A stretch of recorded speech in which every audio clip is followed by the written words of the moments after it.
అరెస్టుతో మా ఉద్యమాన్ని ఆపలేరు. ఎందుకంటే ఆ రోజు ఎన్నికల మేనిఫెస్టోలో మీరు ఇచ్చిన హామీలే మేము అడుగుతున్నాము.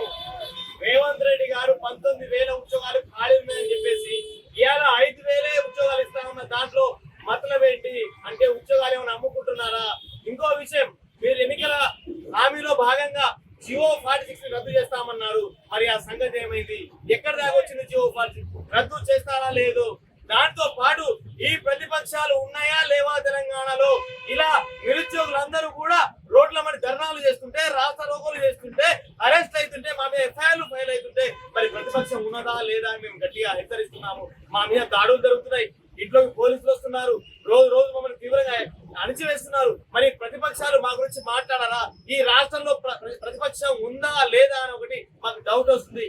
దయచేసి మిత్రులారా, ప్రతిపక్షంలో ఉన్న అందరూ కూడా మాకు సహకరించాలని, మా ఉద్యమాన్ని ఊపిరిపోయాలని మేము ఈ దిల్సుఖ్నగర్ నుండి మేము ప్రతిపక్షానికి అయినా మిగతా వేరే పార్టీలందరికీ కూడా విజ్ఞప్తి చేస్తున్నాము. కాబట్టి మీరందరూ కూడా మాకు సహకరించాలని చేతులెత్తి మొక్కుతున్నాము.